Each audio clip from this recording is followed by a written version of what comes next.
Hi, I'm the incorrect announcer, and you're listening to the Tent Pegs Arcade Podcast with your hosts Alan Crowsfeet and Shane Hollister. Give them boys some slack as they are the new kids on the block and may be very bad indeed.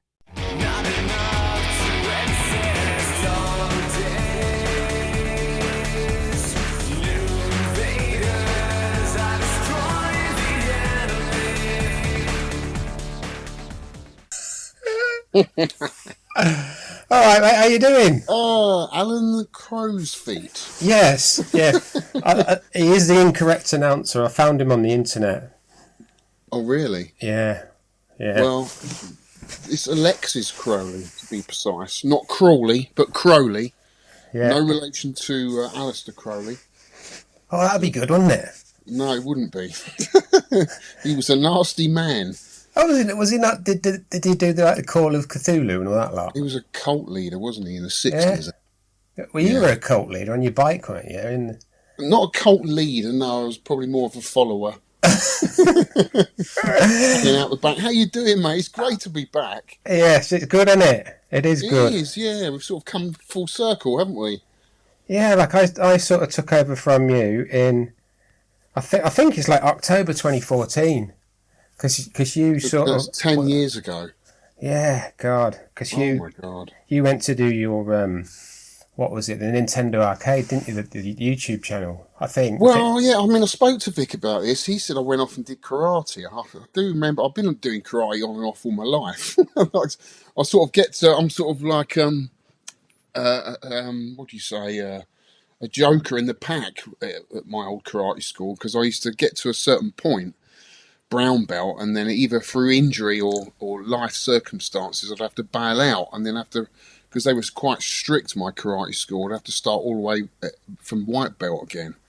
Okay. So yeah, I've been doing it for a very long time, but I've never reached black belt, but it doesn't matter.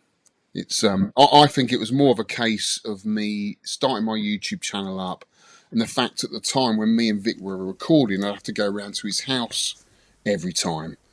You know, we were quite close together. I mean, he was in Hounslow, I was in Hampton, only 5 minutes up the road, but it was still quite a commitment every Sunday. And we were doing it every week. Yeah, it started off as a weekly thing, didn't it? That's something. It did, yeah.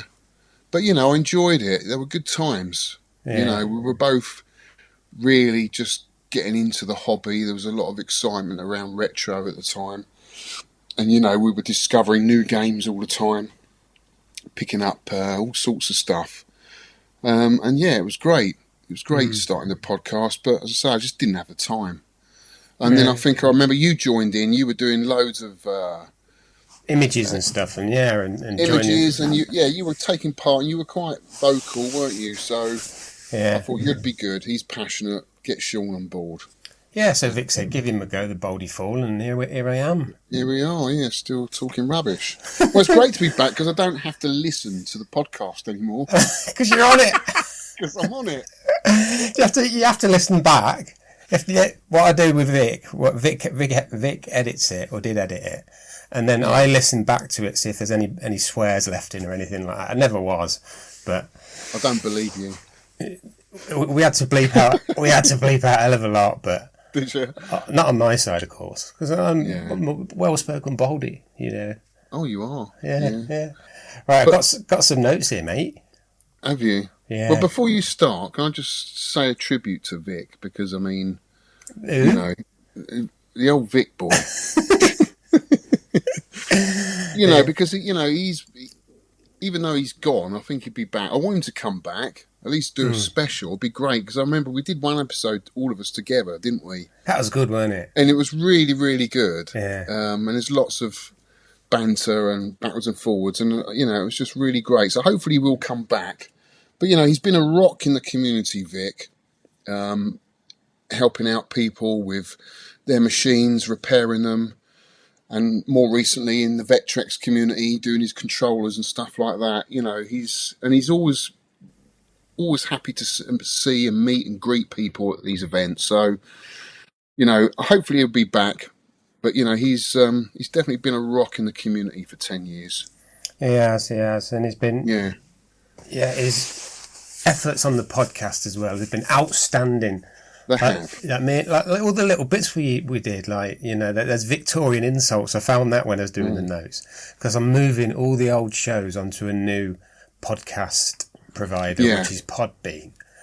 And they said every time I upload it, it comes on their feed as a new podcast. So I uploaded 100, and they said, "Sorry, sir, you're doing very well with your downloads, but it's 100 podcasts." And I said, "They're not new podcasts. They're old podcasts on your new platform." But apparently, you can only upload 100 in one calendar month, which I did do. So I've got another. Right. I did another 9 or 10 last night. So I've got another 90 to do, and then we're all set. Yeah. We've got the whole back catalogue on 10pencearcade.com instead of .co.uk. Well, if we're going to go on for another 50 years, don't change again, because it's going to take you a very long time to swap them over. Right, you've got some experiences here of your arcade life story. Well, yeah, I thought I'd touch on this, because obviously it's been, 10 years since I was on, since me and Vic founded the podcast, and I just thought, I mean, some people know me, but obviously a lot of new people to the podcast won't know or even heard of me. So I thought I'd just give people a bit of a background into my part of the hobby and, you know, what I've been up to. Because like most people who've got into retro, it's all about the nostalgia and reliving those fun days that we had as kids, you know. Yeah. And for me, my first experiences playing arcade games, as far back as I can remember, I must have been about 8, and my mum and my best friend Paul, we used to go to Heathrow Airport to plane spot. I know that sounds really boring and really nerdy. Nothing's changed. This was in the day when Concorde used to take off. Yeah. How cool was that to watch and hear the sound of the sonic boom, and just seeing this really slender, sleek aeroplane take off was just absolutely incredible. Because we were brought up in Twickenham and Hounslow, you know, that was usually the flight path for Concorde. And at 11 o'clock every morning, you could hear it. Well, you could see it before you could hear it, because obviously it was travelling at the speed of sound. And then suddenly you get this big booming, you know, sound of this amazing aeroplane. So it was great to go up there and watch that, as well as other planes. But where we used to watch the aeroplanes take off, and I've searched on the internet to see if there's any old pictures of the old viewing gallery, because you could stand up there and there was just like a wall with a small bar going across, and you could see everything. That's probably all gone now because of security reasons. But you could see everything. And then behind that, you had a canteen and an arcade. And me and Paul still talked about this today. We still remember playing Atari's basketball, because it had that trackball. So this must have been the first time. Oh, the black and white thing? The black and white thing, yeah. On a cocktail, was it? No, it was a full-size upright. All right. So, yeah, that was that must have been my first experience playing an arcade game. Paul remembers it more than I do. There were other games in there as well. I think mainly sort of electromechanical, very vague memories of it, to be honest with you. But I definitely remember Atari's basketball, which is a strange one, because, I mean, there can't be many of them left around now. I know Adrian Purser's got a couple of them. So they were about in this country. Atari obviously did distribute them over here. But yeah, that is my first memory, first experience of playing arcade games. But it didn't change my life. It didn't change my life. It wasn't that exciting playing Atari's basketball. It wasn't until I got to Feltham Swimming Baths and they had Space Invaders there. And that changed everything, because I remember seeing the queue for the kids outside the door. You know, it must have been 20, 30 long. We'd never seen anything like it. It seemed like this, not only the game was new and refreshing, but the cabinet itself looked like it just came from another planet and just landed on the Earth, because it was just incredible. The artwork, the half mirror with the black light in there, I mean, I can remember going around the back of the machine to see how it worked because it felt like a magic box. Yeah. You know, the image was further away. I could never work it out as a kid. But yeah, I remember going up to that machine, and we used to go in the pool, come out the pool, go up to this machine with wet feet and play Space Invaders. Can you imagine that today? Wet feet playing arcade games. This is not going to happen, is it? But we did. We put 10p in there, played it for about a minute, didn't last very long, and then joined the back of the queue again. But that really did change our lives. Space Invaders, an incredible machine, great game. That thumping sound was just, it's hard to explain to kids today. Yeah. You know what the first video game was like. You know, Similar with me. I remember playing it and then running out of 10p's and pretending to play the attract mode. yeah, Because that was the first one that really got me. I remember it was one Christmas in a hotel in Bournemouth that I saw it. That might have been 1979 or something, or because it came out in 78, didn't it? July or something. Yeah, but I don't think it probably come over here until 79. It came out in Japan in 78, but it probably took a year for it to get over here. Probably 79. Because obviously Japan had the craze, didn't it? Yeah. And then obviously that lasted a few years, but it must have died off a little bit. And with the excess amount of cabinets, they must have just exported them. And then obviously we had the craze over here, which took everyone by surprise. I mean, it was amazing because through that you had a kind of like, you had all the kids wanted the handheld machines as well. They couldn't get enough of it. They wanted to take it home in a handheld format. So you had all the craze for all the LED grandstand games, you know. It was just everywhere, absolutely everywhere. So that was really the game that changed my life. And then we had trips down to Littlehampton. I remember going to Smart's Amusements in Littlehampton on little day trips on the train. And I do remember playing Berserk there for the first time, being quite scared of playing that. I remember they had a row of Gorfs. There was about 4 or 5 of Gorfs. They must have literally just come in and kids were going crazy for them. Absolutely crazy. So fond memories down there at Littlehampton. That Gorf, sorry, I remember playing it and thinking, you've got 4 games in one here. You've got Space Invaders, you've got Galaxian, then you've got the weird kind of the extra bits that could be Phoenix maybe if you sort of squinted your eyes. But I thought because it's 4 or 5 levels and then you get the mothership, perhaps the first mothership. I don't know. I mean, there was loads of other games in amongst all that. I'm just remembering the moments that I treasured and that stuck with me because I remember they were with my best mates that, you know, one of them's now actually passed on, but, you know, they were just memories I've kept with me. But, you know, there was, when you get back into the hobby later on, you're like, and you play a game, you're like, oh my God, I remember that. I remember playing that. You've forgotten all about it for years, haven't you? Yeah. You know, and it's like, oh my God, this is great. You know, when you find Maine finally for the first time years on, it's like Rescue, you know, when I could always remember the game, but I couldn't remember the name of the game until I met Vic, went round his flat, and he had it running on one of his machines. And I was like, oh my God, this is the game I used to play all the time in my local arcade and I absolutely loved it. And I've never seen it since, you know. So through the hobby and meeting people, you get a connection again with all these old games you spent so much time playing on as a kid. It was great, really great. And then I got a Sinclair Spectrum. I got into home computing.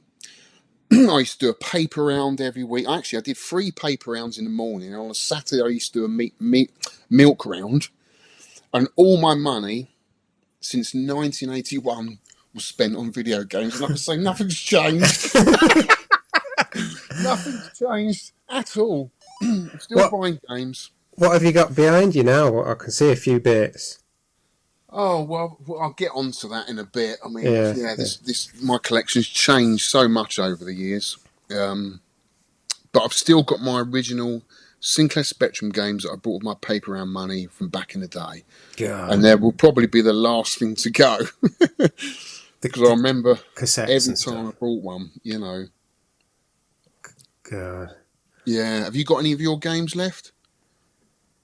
No. No. What I used to do, I was one of them people, like if I got one of them little Pong machines, I'd sell it for, grandstand Pong, I'd get an Atari 2600, I'd get rid of that and get like a NES. Oh, I didn't have a NES. I didn't have a Master System. Didn't. I skipped all that and I went to a Mega Drive, a SNES, then an Amiga, then PlayStation 1, 2 and 3. And I just sold them all along the way to pay for the next one. Well, you did, because they were so expensive at the time. I mean, Super Nintendo games were, if you wanted to import a copy of Street Fighter, it would cost you £100. And that was people complain about prices of games now. It's always been that much for new games. And you're getting so much content now, so much more for your buck. Yeah. The amount of hours you get, But, going back to my experiences growing up, I was lucky enough to have an arcade in Twickenham. It was more of a fancy dress shop, but because the craze for games was so high, they were everywhere. They were in chip shops, they were in kebab huts, they were in corner shops, and they were in my local fancy dress shop. And this guy in there had about 10 machines and he had them on rotation. But the games I remember playing, and this is going to surprise you, is Atari's iRobot. I played that in Twickenham. And we recently, me and Ollie, I say recently, about 5 years ago, picked up an iRobot from Acton. And I reckon that must have been the machine I played back in the day, because Atari made 500 of them. So it must have been the same one, and it's literally 5 minutes up the road from Twickenham. Rescue, Kung Fu Master, Ghosts and Goblins, Hyper Sports. The list goes on. Juno First, I remember playing in there. So many games, was down there all the time. Used to go down there on my grifter. Couldn't afford a BMX or anything. I'd actually never liked BMXs. Just seemed to be cycling forever. Your wheels, your legs were just spinning round constantly. At least with a grifter, it was so heavy. It was so hard to get going. But I always felt they looked cooler. And I just used to. My dad got me a knockoff German grifter. Oh, did he? Yeah. He couldn't afford the real one. No. It was great though. Yeah, like you say, it was hard work, and I think it got stuck. So heavy, weren't they? Got stuck in third gear or something. Yeah. Is there 3 gears on it? Can't remember. Might have been. Can't 3. remember. So I know the frame was really heavy. I got strong legs cycling uphill on third gear. Yeah, yeah. I took that thing everywhere, but I had no respect for that bike, because I used to take it on my paper round, and you're constantly getting off the bike and putting it down. In the end, you just end up just throwing it on the floor. Yeah, I had a paper round as well, yeah. Did you? Yeah, I remember I had a good clientele, I would say, of people. I think on one round I had about 50 to 60 houses. But every year, I kind of got to expect the bonus, the Christmas bonus. Yeah. And everyone gave me a Christmas bonus except one miserable old git at number 50 at the end of the road. I'll never forget him. He never ever gave me a Christmas bonus. And then one day, it must have been a bad something. It was pouring down with rain, and it was the week between Christmas and New Year's Eve, and I hadn't received any bonus from him, so I got the newspaper. His gutter was leaking. It had broken, and all the rain was coming out of the gutter by his door. Yeah. I just left this paper underneath that for about 10 seconds. And soaked it, and then stuck it through the door. You cheeky scam. Getting him back. Oh dear, memories, eh? Mm-hmm. I had a paper round as well. And, did you? Yeah, and I used to quite fancy the girl in the Nationwide opposite. There was a gate, and Nationwide Building Society, and I'd go through the gate, put the paper in the house next door, and come back. Well, this time I tried to leap over the gate. You got stuck. Smacked my foot on it. Went face palm. All the papers went everywhere. Oh, Just trying to impress this girl. I don't think she was too impressed. I was probably 10 years younger than her, but there you go. That's my playground story. Well, that stuck with you, hasn't it? Yeah, I don't leap over gates in front of women anymore. Did you ever have any nasty dogs to deal with? No, not at all, really. No. I had one to begin with. It was a little collie, and he always used to bark and pull the paper through. And then the owner opened the door, and it was this lovely Indian family which I befriended, and they used to invite me in for curries, and that was my first experiences with the kind of exotic foods. And they used to let me take the dog out for walks, and I used to take it up to Richmond Hill. It was really nice, really lovely family, really welcomed me into the family, and I've just fell in love with their dog. But it started off like, he used to pull that paper through the door, rip it to shreds, until he got to know me, and then he was fine. But that's fond memories there. And then I left school in '87, and years of playing Spectrum games. I kind of got out of the arcades. Really, things were starting to change then. I think we all kind of moved on a little bit and started getting into more. I got into music, especially. And girls, and then I moved to Sweden in '91. See, I didn't know this. I read it in the notes. I didn't know this. Oh, didn't you? No. Yeah, so I met a lovely Swedish girl in the London Astoria, which was a rock venue I used to go to every week with my mate. Started a relationship with her and ended up moving to Sweden. And I was on and off there for about 6 years, I think it was, living in Stockholm. I was on Bandit Radio, the rock home of Stockholm, as a DJ for about 6 months. I used to sell imitation perfume. And so there was this guy, Lou, the girlfriend at the time. She knew this guy who was a multi-millionaire, and he used to like coming back to his roots. See, this guy was like, he had his own private jet and everything. He didn't have to do this, but he felt like he had to come back to his roots. And every year at Christmas, he'd go back to what he used to do, how he started out, which was basically selling imitation perfume, a dolphin bottle opener, and some fish. A dolphin? Like a full-size dolphin? But these were like gifts that you'd get. A bit like the traders used to get up Oxford Street. Did you ever go up there at Christmas? No. You wouldn't have done, would you? I used to go shopping at Oxford Street every year, and you always get these dodgy traders on the street, a bit like the Adele boys, And this guy was the Swedish version of that, really.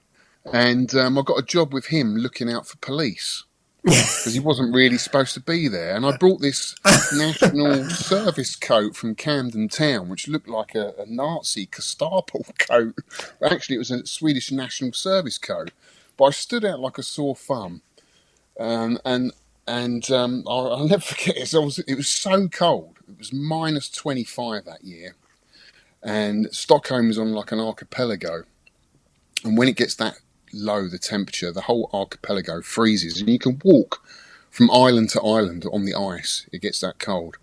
And I was trying to warm up because I was standing around looking out for police. It was so boring. So I stood underneath this heater, which was the entrance to a lingerie shop. Right? I was just watching some lovely girls there, just going in there trying on stuff. And I'd forgotten all about him. And then I thought, oh, blind, better get back to work. And as I came out, turned around, he's been carted off by the police. So I didn't get paid and I lost my job. But the shop was good. The shop was good, yeah. I didn't try anything on mine. No. Well, yeah, I did all sorts of weird jobs like that. And then, of course, I was totally out of gaming then. And then I came back and the kind of Super Nintendo had already hit off. I've never seen anything like it, like arcade games on your console. Yeah. Seeing Street Fighter and stuff like that just blew me away. And I really loved the Super Nintendo. But at that time, they were quite expensive and I could only ever afford 1 or 2 games at any given time. So if you wanted a new game, we used to go up to a shop in Shepherd's Bush, Goldhawk Road, and just trade the games in for something else, Yeah, I know what you mean. And my brother had a Mega Drive, So we both used to play each other's machines and argue over which was best. But for me, it's always been the Super Nintendo. Great machine, fantastic games on that.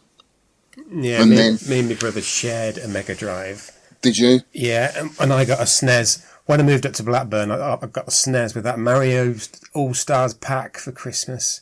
It Oh yeah, had Super Mario Brothers and updated graphics, the Lost levels, and a couple of other things. I played that to death yeah, over one Christmas. It might have been 92, 93, I think. But yeah, awesome. yeah.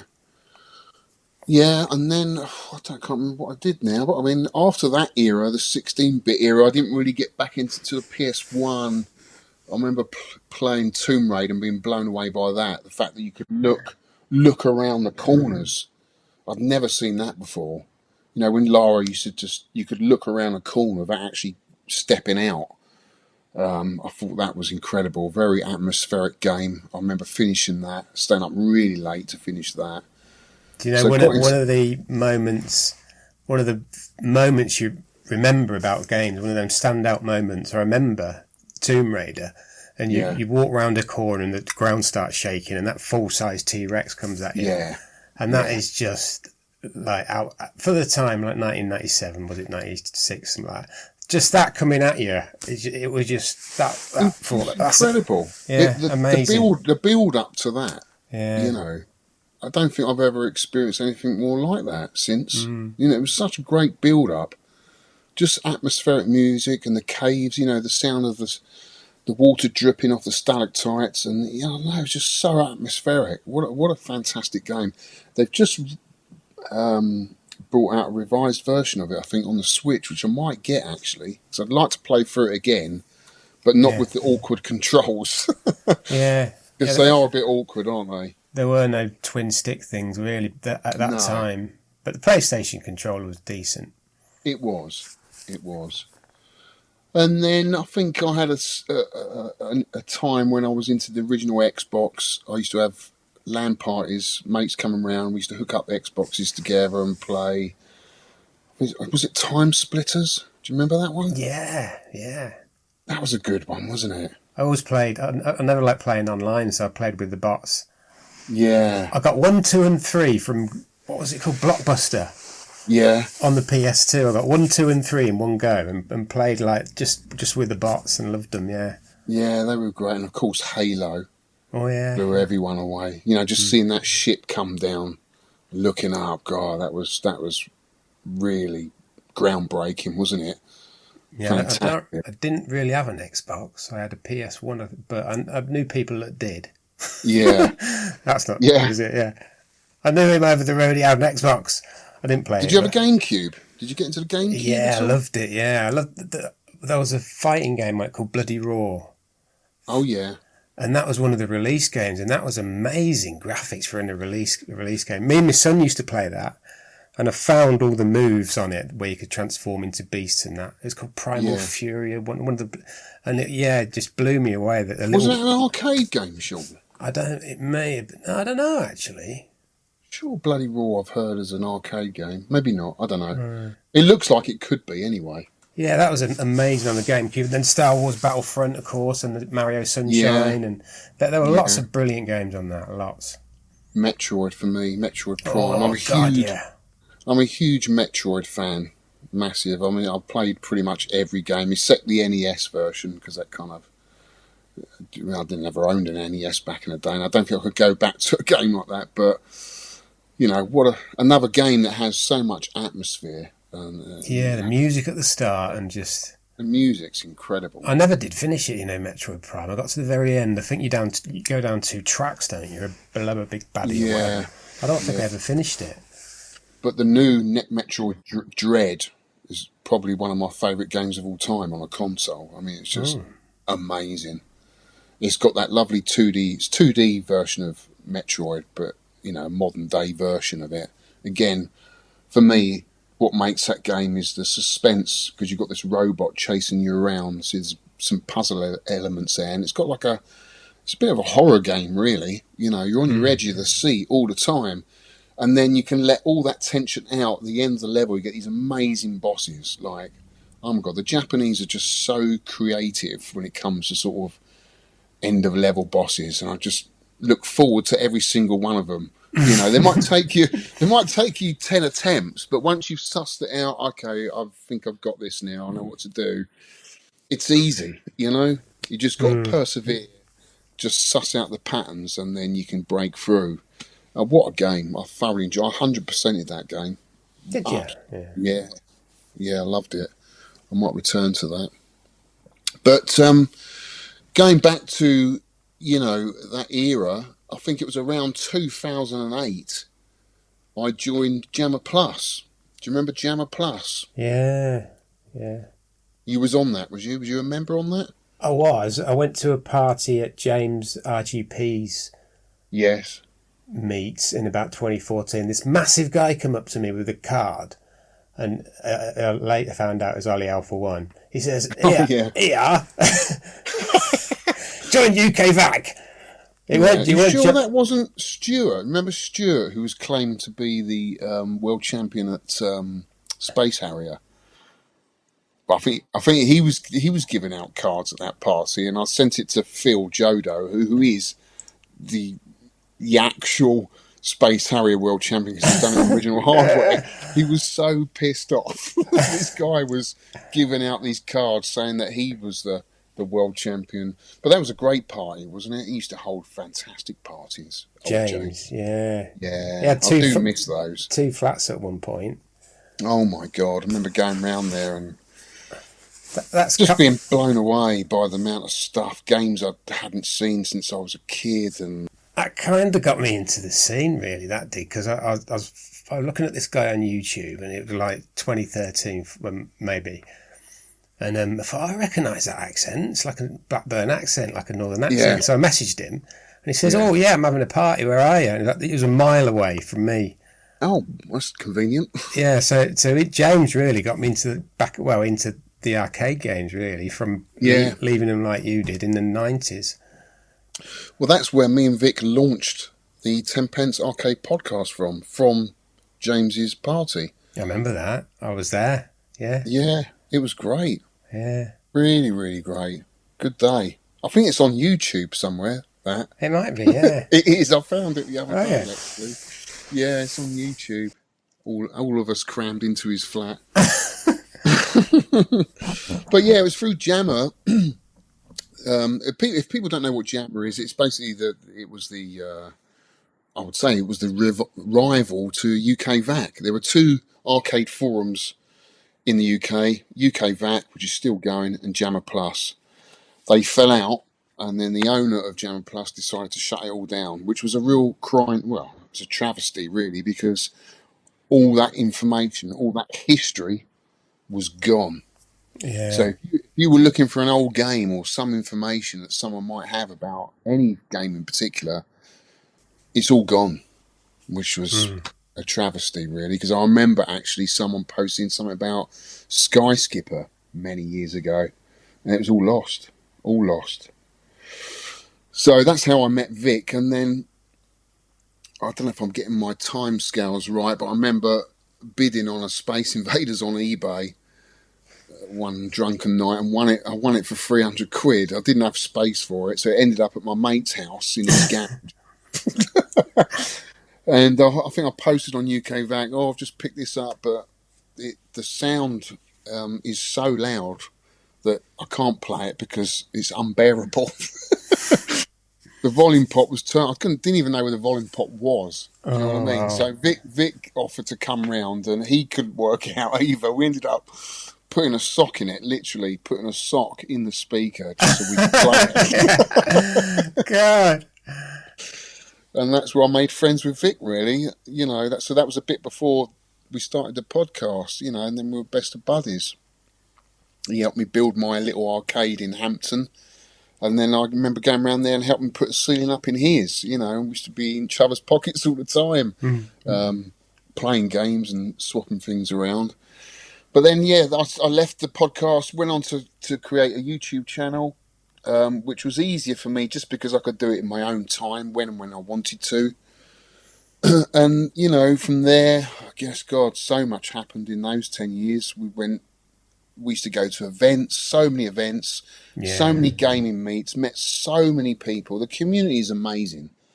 You know, I've made pretty much all of my best friends through the arcade community. You know, people I consider my best friends now through the community. Yeah, me too. Yeah, and I just love it. I mean, you know, we don't often play games that these means we end up chatting. Well, we do, but it is more of a social now, isn't it?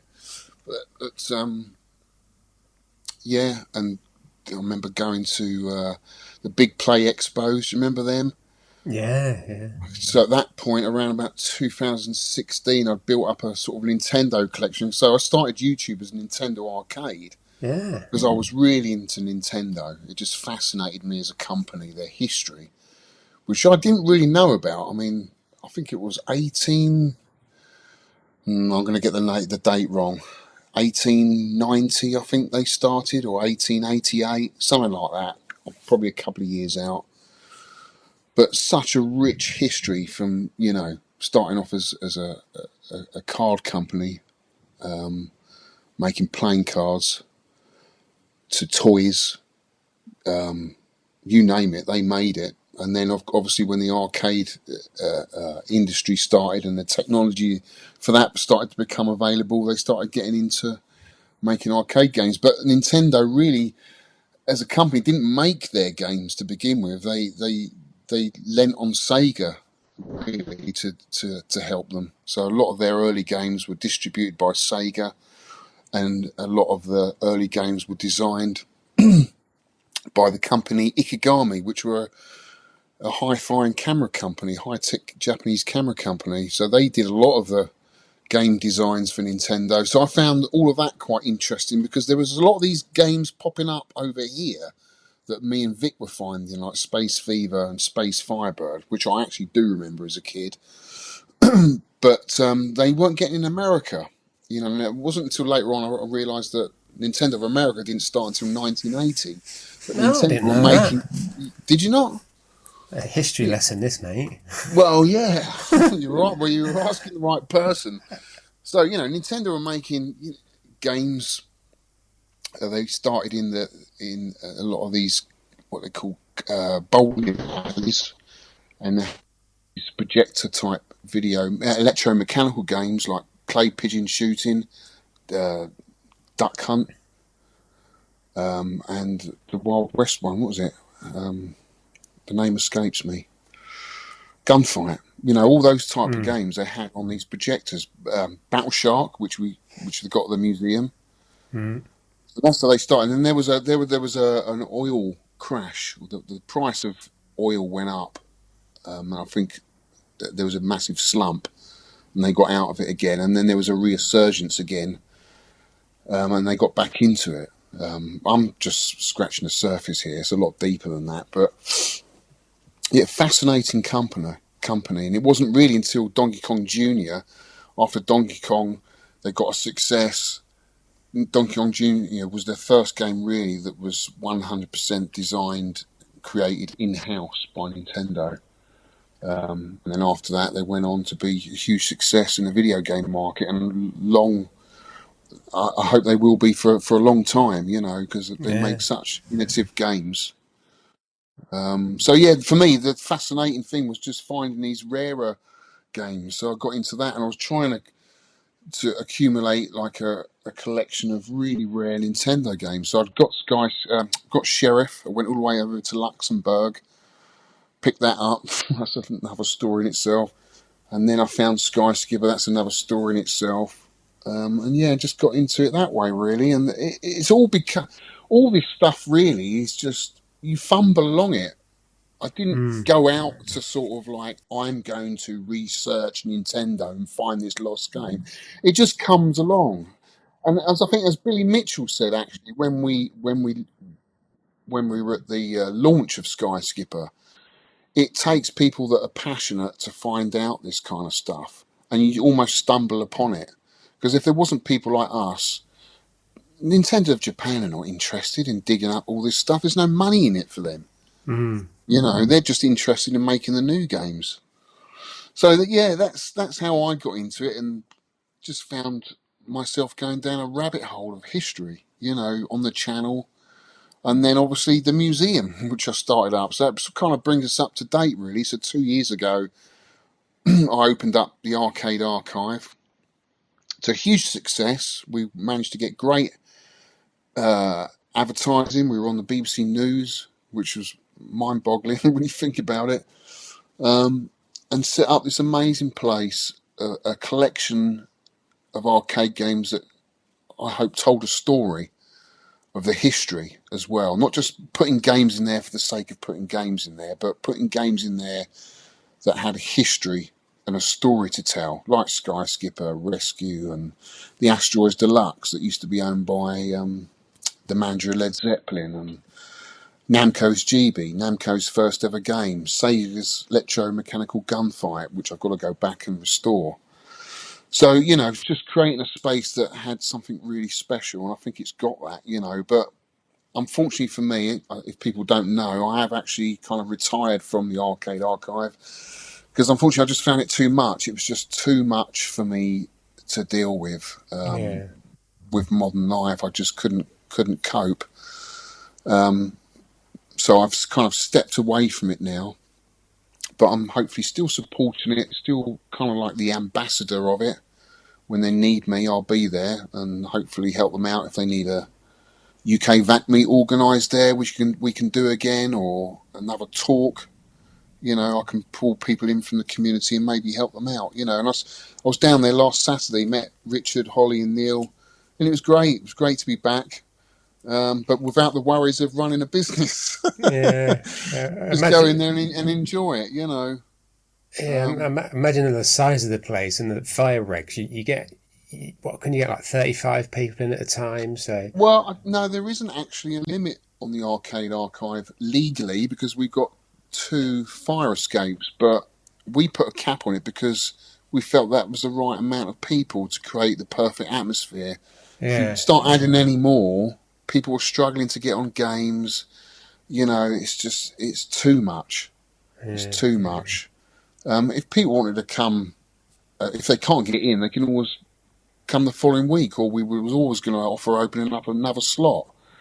But if you haven't been to the Arcade Archive, I can't recommend it enough because obviously I'm biased. I set it up. I'm the founder of it, but it is a really special place. And those guys down there are doing a fantastic job. Holly especially, because she fixes so much down there. She really does. Works her heart out trying to get these machines going, and it's just amazing to see. Every time I go down, it's like, oh my god, she's done something else. Like not just her, but Richard as well. And Richard's just finished the computer space. Did you see that? Shaun, the computer space he made. I mean, it's incredible. You wouldn't know, would you? Yeah, we played it, didn't we? But it's a poor game, but it's paved. It's history. Yeah, it's history. It paved the way for Pong, really. People said, "Oh, you can play games in a telly." And look at this. This is Pong. This is a game in a telly, but it's playable. Yeah. And it's just, again, it's a talking point. It's fascinating. Most people will never get to play a computer space, will they? No. To say that they've played on the first ever video game, and then you've got a Pong right next to it, the first successful video game.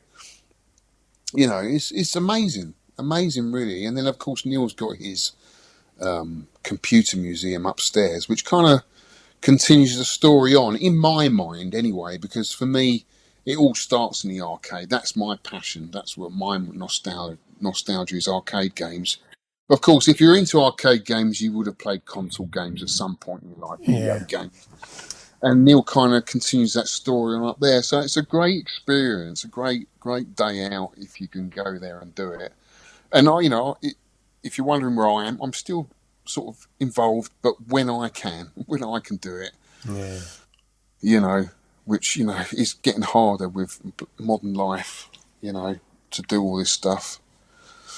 And then that kind of brings us full circle, really, because obviously Vic's left the podcast, and then you invited me back here, which I was more than happy to do because it kind of keeps my toes in the hobby, the community, which I love, and carry on making new friends. So it's great to be back, mate. I really do appreciate you asking me to come back.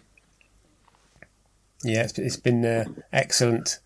An excellent choice. Do you want to go on to pickups? Hi, I'm the incorrect announcer. And Alan is about to talk about pickups, a type of vehicle for storing large things that will not fit inside a regular car.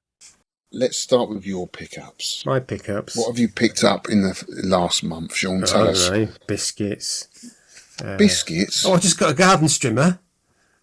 Yeah. It's not arcadey, but What type is it? Some Black and Decker or something. It's a decent one. Well, no, but how does it? Has it got that wire, that orange wire stuff you have to roll up on the inside of it?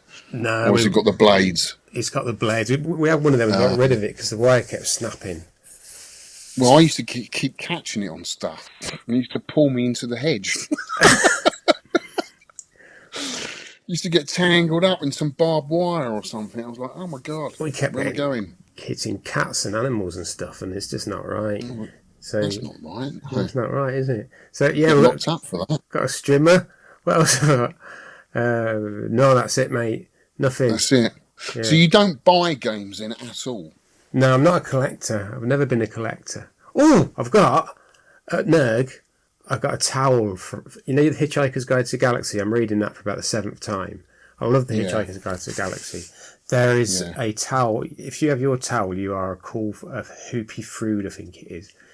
Yeah. You know where your towel is. It's got "Don't Panic" on this towel, and I got it in Nerg last week. Excellent. Yeah. And that's it. So I don't know. Yeah, I don't collect stuff. I never have.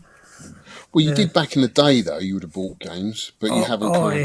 Yeah. I didn't see it as a collection. I saw it as like a load of games I could play, and then sell off when I got another thing. I have kept a few games. Really, I've kept PS3 games. Kingdom of Amalur. I loved that game. God, when everyone was playing Skyrim, I was playing that. I'm looking up now. Right. I kept the Call of Duties, a few of the Call of Duties, because they had the Nazi zombies on. I loved the Nazi zombies. Yeah. I'm looking up now, kids. I've got... What else have I got up there? Dante's Inferno. I love that as well. Aquanaut's Holiday. Did you play Aquanaut's Holiday? I played Dante's Inferno. I remember that. That was all right. On PS1, it was the first underwater exploration game. Like, I think they did one on the Wii called Endless Ocean, which was a much deeper version, but it's a right chilled out thing. I kept that. What else have I kept? I've got a few. I've got a little SP Game Boy Advance SP, and I've still got a few cartridges like Batman and Tennis and Tetris and Zelda. Still play? No, I don't play Zelda. I'm not into the grinding games. I think So not a lot. Not a lot. No. You don't have any nostalgia. Was it because you didn't play that many games back in the day? Was that all you played? What you just mentioned, or no? They're the ones I kept when I sold the machines on. I don't know why I kept them. You don't feel going back to the others then? I kept PS2 Outrun Coast to Coast. It's just stuff I kept because I loved them. No, any nostalgia that I have now, I can get, like, you can get it in emulation. But I just like 90% of my time now, I just love the arcade games. I've got a cab and I just switch them on, and I'll just put on like Autofire. Vic loves this, Autofire Sun or Autofire Vulgus. It's just wrong, Shaun. Autofire Horizon. It's just chilled out. Like Autofire. Yeah, it's just chilled out on your cab. You don't have to press a fire button. Yeah, but when you go and play the real original stuff, you haven't built up the strength in your hand, the arcade hand. I know. Because you've been so used to Autofire. I know, but it's a chill out thing. It's at the end of the night, you can have a non-alcoholic beer, and For me, it's all about the physical media. I don't know. I'm getting more and more kind of like.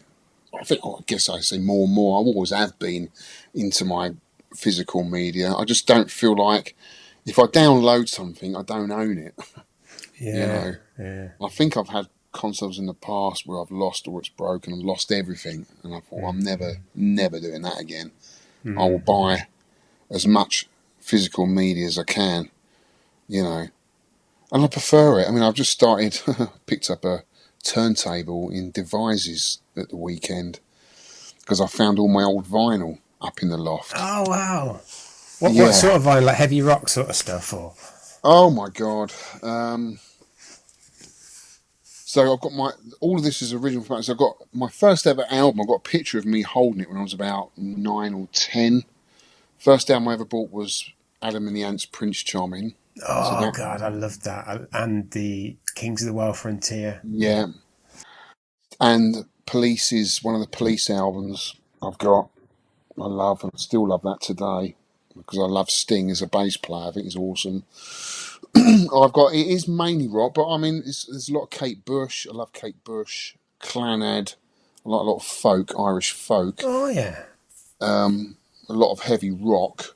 So everything from Guns N' Roses, Van Halen, Iron Maiden, Joe Satriani, Steve Vai, all that kind of stuff. Led Zeppelin, and then a lot of the British R&B that came out in the 60s from Fleetwood Mac, John Mayall and the Blues Breakers, Rolling Stones, all that kind of stuff. All that stuff my dad was into. Jerry Rafferty, I love. Yeah.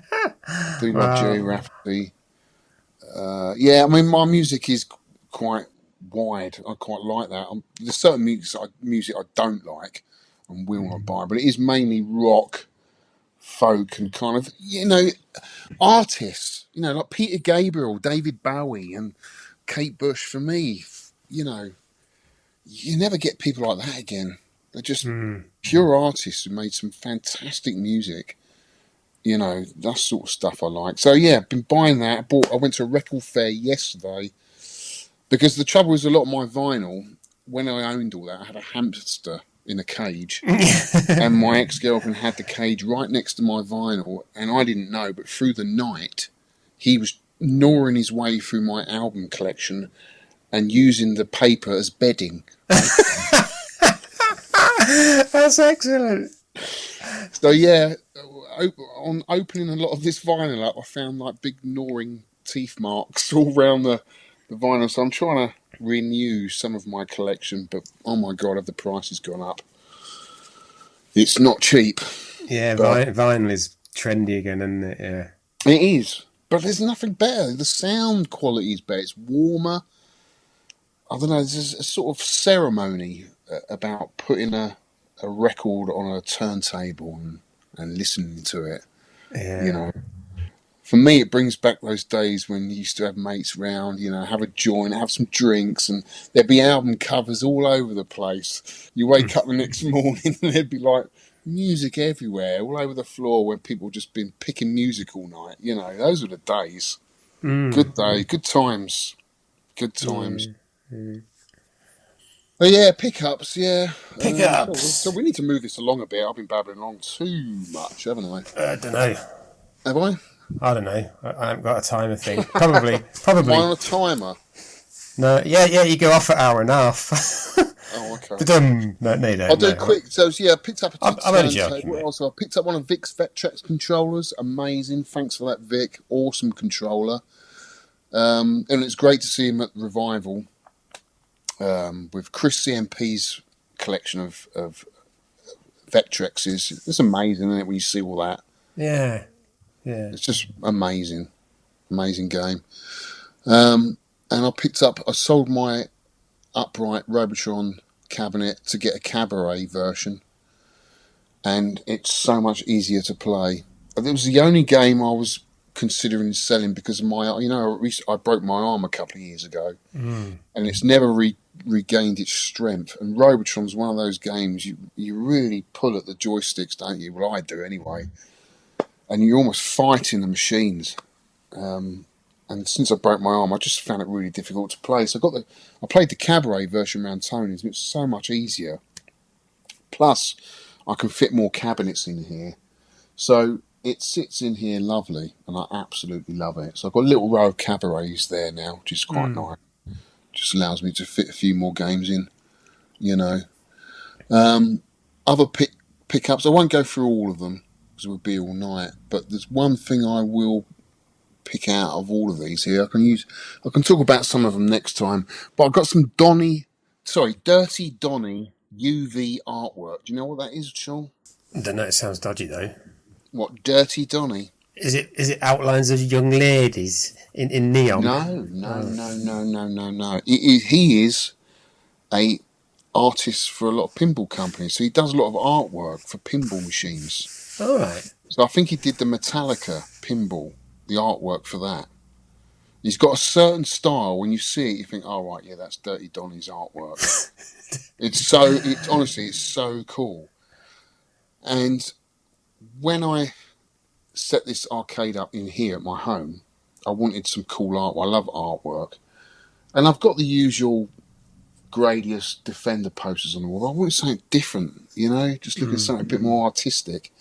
And I found him, and he does this really cool, bespoke UV black light reflective artwork. So I haven't put them up on the wall yet because I'm still waiting for the frames, but I've got a centipede, a tempest, and a kind of like a Sinistar and centipede artwork posters. There's 4 of them. They weren't cheap, mind, but I've noticed just recently he's halved the price on his website. So if you want them, maybe put a link into this, Shaun.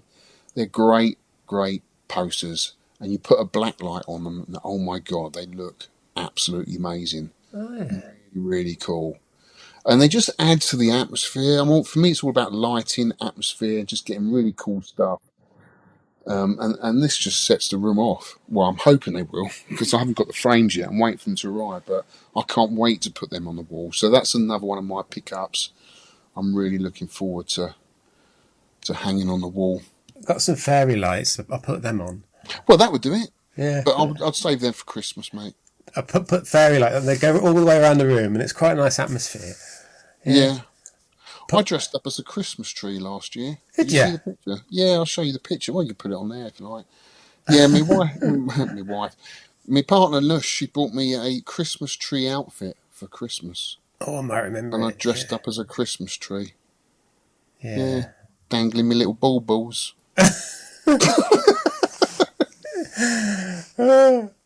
Moving on. What have I been up to? I've been to Nerg. Yeah. North East Retro Games. Was that the last one? Well, I've done a video on it and explained a bit on it. I've not put it out yet. I've only just put the one out for a revival. I think it may carry on, but there is a possibility that there's going to be another Nerg in whatever format, like still a retro event in Newcastle. Because I love Nerg. I went to every single one. I loved it. Yeah. I was a bit disappointed at the last one I went to, but when I realised the circumstances, I can understand why. Because we had the lockdown, and I think all the cabs were in containers for a couple of years. Yeah. And then obviously NERG came about a couple of years after, and a lot of the games hadn't been tested. So there was a lot of games that weren't working when I was there last. I was a bit disappointed, really, because it's a long way for me to go. It's a good 7-8 hour trip to Newcastle. But I mean, I love the event. I was just a bit disappointed. And, Phil always puts on a great show. And I wish I could, if he was closer, I'd help him out a bit more, But it's just too far, mate. But there's always a great show of pinballs there and EM games. Do you remember that EM game we were playing last time we were there? We had a little competition game, didn't we? Me, you, and Neil, 20-5. Yeah, on the gun game. The gun game. They were great fun, weren't they? I wish we could see more of that kind of stuff at events. We did get into the pinballs, all us like me, Tro, Naz, Neil, Happy Dude. We got well into the pinballs because you can't play them at home. I thought I can play all these arcade games at home, get a similar experience with the pinballs. I just loved them at the moment. You're just so tactile and just so, I don't know. You can play them on Steam, you can play them on Pinball FX or whatever, and they're a good approximation. But I realised when I got back there, I'll play as much pinball as I can, because I'm not going to be able to play it again soon. No. So what's your favourite pinball then? Oh, my favourite one, 8-ball deluxe, which is an EM. It's not EM, it's solid state. It's one of the early solid states. What year would that be? 82, 83, I think. I don't know. 8-ball deluxe. There was a few of them. Quit talking and start chalking. It's got some synthesised speech. Yeah. That's another sound it does. Yeah, I found it in a pub in Blackburn in like 92, 93, and it must have been old then. I used to go specifically to that pub just to play that game. I never played any pinballs back in the day. They were really popular at one point, weren't they? They were in like loads of pubs and that. Yeah, I just don't remember playing them. They didn't capture the imagination like video games did for me. Yeah, it's got me again. I remember like that era, early 90s. But I can appreciate them now. I do like them now. But I mean, they are quite sophisticated, the modern games now. There's so much to learn, isn't there, on a table? I guess they need that to keep the people interested in the game. If it was too short, then it'd be, there's not enough replayability of the machine, is there? You've got to have some depth to it to keep coming back. Yeah, but it's not something you can just pick up and play, though, is it? Either. Yeah, you can do. You can just play it. I just play it, and then like just bash stuff about. Steve Bonehead said when we were down Pinfest last year, he said, "Just hit any lights that flash." He says, "Just hit them with your ball." Well, all right, brilliant. And I always try and find the multi-ball on a game because that's where you get the massive points. So I always try and find the rules for getting a multi-ball, and that's what I try and do. But I love them again. Yeah, I used to love them. And I love again, mate. Lovely. Yeah, I guess the most I've ever played, my mate Retro Dave Nintendo. That was his YouTube channel name, Dave Ashton. He got me a bit more into pinball because he was really into video games and a bit of a Nintendo collector like me. And then suddenly he just sold it all and got into pinballs. And he used to have his gaming meets would go around there. And there was a few that I quite liked. I quite liked Swords of Fury. Oh, yeah. Because that had synthesized speech and it had a kind of fantasy Dungeons and Dragons feel to it. Do you know what I mean? Which is right up my street. Tron, I think I'd quite like. Quite a good one. And Lord of the Rings, I love that game. That's a good one. Well, I love Lord of the Rings anyway. But yeah, they're just so expensive though, aren't they? Yeah, they're silly money. They're expensive toys at the end of the day, aren't they? They're very expensive, Yeah. Like even you get with Stern, I think you get premium? No, pro, premium, and then the LE. There's 3 different ranks. And the tables can be a bit different between them as well, and you get different toppers and stuff. Yeah, it's a rich man's hobby, I think now. Yeah, I'd like just one. I could sort of rotate every now and again, maybe. But the trouble is, it's so big as well. They'd stick halfway out in this room. Yeah, which I don't know if I'd like that. Nah, don't like it. I couldn't give up one of my arcade games for a pinball. That's my trouble. It's too much of a sacrifice. Yeah. Right, well, apart from Nerg, I've been down to see friends in Bakewell, Derbyshire, and a few days in Polperro, southwest Cornwall. So I've been travelling. I got a new car with automatic gears. It's great. It's cool. Great. You don't have to change gear. Yeah, it seems like that's the way it's going now. Everything's going automatic, isn't it? Because my son was talking about getting his driving licence. I said, oh, you've got to do manual. But then actually I read more into it. They reckon in about 10 years' time, they're going to be doing away with manual completely. Just all going to be automatic. So I said to him, just go for your automatic licence. I think most of them are in America, aren't they? Because of the long distances they drive. Yeah. Right. Oh, and the other thing, I recorded the last podcast with Vic as co-host. That was the last one. And we sang My Way at the end. I did it my way. Yeah. And Vic didn't know the song, and he was just like making moaning noises. I was crying with laughter. That is honestly, he was going. That is the first one. That is number 200. That's the first one on 10 Pence Arcade version 2. Check it out in your local newsagents, kids. Right, feedback. Listener feedback.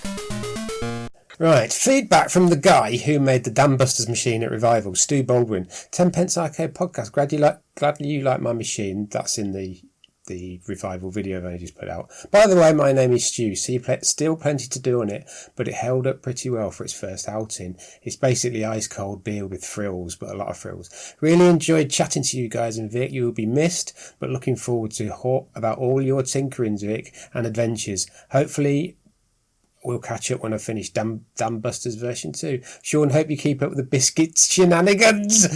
And I hope Alex still talks about the cake. You can do a cake, can't you? Yeah, but I didn't bring any with me this time. It's a visual thing though, isn't it, cake? It is a visual thing. You know, I used to do that on some of my videos, and it got to a point where it kind of reached a peak where Vic's wife, Tori, was throwing cake in my face, and her dog was licking the cream off my ears. And I thought, how do I beat that? Yeah. And then I met Nush, and then she covered my face with cream and made me look like Valerie Patisserie. And it was very kind of Mighty Boosh. And I thought, where can I go with this now? I can't, That's it. Can't do anything more with this. So I just stopped doing it. But maybe I should. Yeah, we can do cake reviews. Yeah, I'll bring a cake along next time. Biscuit review. Go on, the next feedback. Right. Oh, sorry. Feedback from One Punch Ron. Great podcast again, but sad that it was Vic's last. Is it me, or could you hear how happy he was to be leaving? Glad you both and Woffs like the cookies. Yes, there were 8 of each on purpose to make them appear more posh. Great pick for the next game too. Oh, thank you. Have I met One Punch Rob? I'm sure I have. He came down to the archive, to the Sky Skipper meet, and I spoke to him. Yes, I do remember. Hi, Ron. One Punch Ron. I've been speaking to him in private about something, and about some gaming stuff, and it's really helpful. He's been really, really brilliant, like helping out. Yeah. He's a senior game engineer at Rockstar Leeds. Sounds quite prestige. Yeah. So he's working on, obviously, GTA 6 with loads of other people. Wow. Feedback from Neil 25. What it? Great stuff. Hugs and kudos to all of you, past and present. That's a nice one, wasn't it? He's nice. He's a nice lad, him. Yeah. He's all right. Who's that? Neil? Neil, he's all right, really, isn't he? He's all right. Yeah, he's all right. Neil's a top bloke. He always reaches out to me all the time. Just one of those solid blokes in the community. He's always there at events, always happy to come up and see you, say hi and have a chat, and, just a lovely bloke all round. Yeah. Yeah. Feedback from Old Arcade Cabinet. Really? Is that an actual person? I think so. Well done to all involved. Very refreshing to have an arcade podcast with UK outlook and bias. Must be from someone overseas. Feedback from Membo number 5. It's missile number 5, actually. Great to hear from you. Great to hear you got Alex. He was my first choice. Actually, just in front of Hot Girl with Sexy Voice. We get Hot Girl with Sexy Voice. We could have like not a threesome. That sounds bad. See, James is in the house. No, like a three thing. I don't know what's going on. Yeah, feedback from him. I enjoyed the early pods with Alex, and I thought the episode you did with the 3 of you had a great chemistry together. But we did one, didn't we? Did a couple, actually. Can't remember which one that was, but yeah, it was good fun. Definitely get together, get Vic back for an episode in future too. Looking forward to hearing a new pod. Yay! Feedback from Mr. Messy. Met him. Have you? Is he messy? No, he's very clean. Very, is he? Yeah, he's not made up of that stringy pink crap. No, he's even got hair all over the place. Yeah. He's quite clean.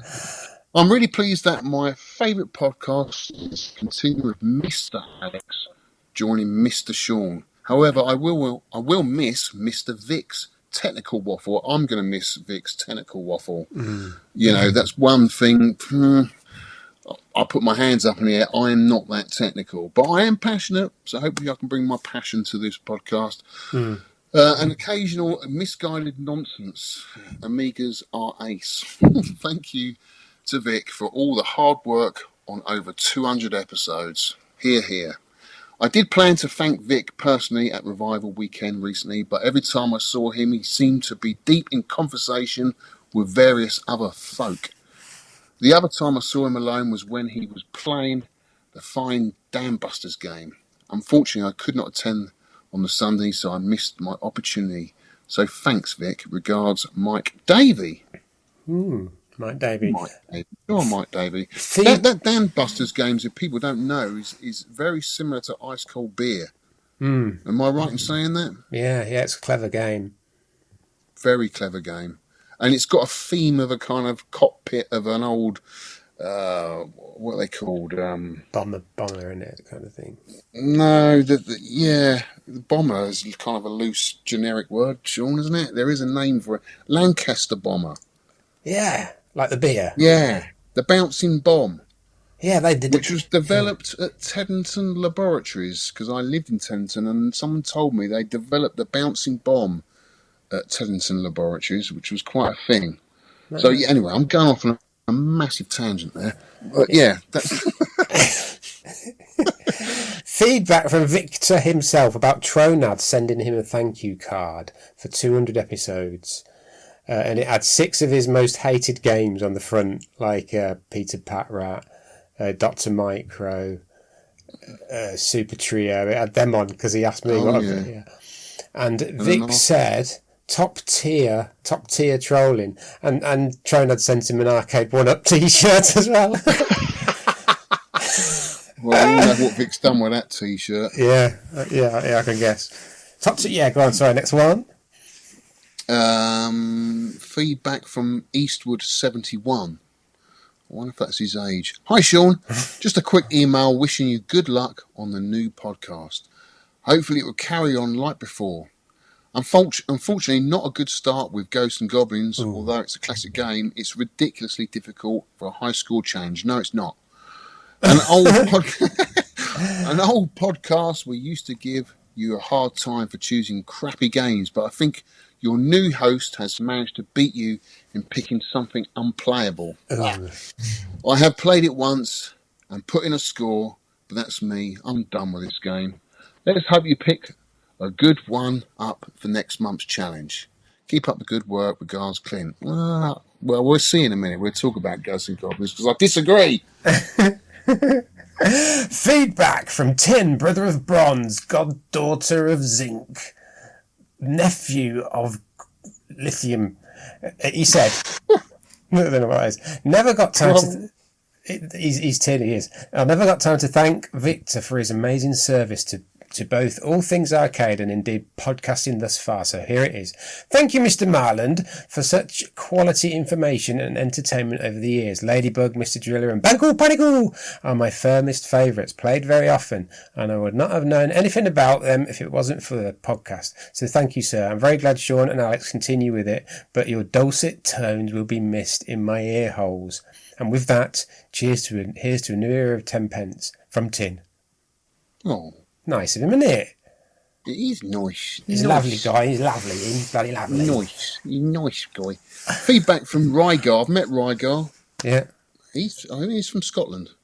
He's got a Scottish accent, so he must be. Yeah. Well, it's sad that Vic has moved on. It's good to hear that Alex will be back, especially if he's going to be choosing stone cold classics like Ghosts and Goblins for the challenge. Hear, hear. Right, Biscuit review. Biscuit review. Biscuit review. I don't know about you. Biscuit review. I made a biscuit mistake on last episode. I said that the Fox's Indulgent Centre triple chocolate cookies were from Benny and his girlfriend. They're actually from Paul Higgins. Sorry, Paul Higgins. So shout out, they were very nice. Benny's girlfriend gave me an OT Chewy thing, so that's where I got mixed up. Is that Benny from the RGDS podcast? Yeah. No, I met Benny. He's a lovely guy, isn't he? He is, yeah. Yeah, I did a couple of episodes with him on that. I think we did one on the Vet Tracks, was it? Or the Super Nintendo? One of those. Yeah. Yeah, top guy. So these biscuits are extra cream custard creams. Not as good as it sounds, because if you zoom in on that picture, it is extra cream, but it's it covers less of the surface area of the biscuit. So you imagine it squashed, and there's like an edge around the two wafers. Yeah. So it doesn't. This is all big con for the modern age. They keep trying to promote this stuff with extra, but actually they've made everything smaller, so it's just going back to the original size. So if you squash that cream down, it'd go to the edges of the biscuit. So it's not extra cream; it's just bigger placed Rubbish. cream. Nice, anyway, nice. And also, thanks to Vic's gonna love this. Ian and Tracy Funk for the Cheez-Its. He came back from America and gave me Cheez-Its, Vic, me. Nice. So me, thing is, wife loves them, so I had to literally hide them, that she'd eat them all. Honestly, I had to hide them in the house, and she found them. So she's eaten like 60% of them, but I did have some. So there were like blue Cheez-Its, blue colour, which were extra strong flavour, and the normal ones are really nice. I don't know why we don't have them in this country. I can't eat cheese, Shaun. Never ate cheese. Really? No, don't touch it. Why? My mum tried to force feed me cheese when I was about 8. And she said, if you don't eat this cheese, then you're not getting your pudding. Which was normally ginger cake and custard. And the custard was so sweet, she used to put about 5 tablespoons of sugar in the custard and had this thick skin on it. I used to love it. And she said, if you don't eat your cheese, you're not getting your pudding. So what did I do with the cheese? I stuck it all down the back of the TV. And I got my pudding. But then a week later, the TV broke, and she called the TV repairman out.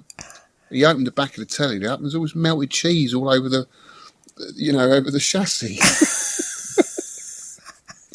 That's where you hid it. That's brilliant. Yeah, no, I don't eat cheese, mate. Oh, yeah, right. That's why.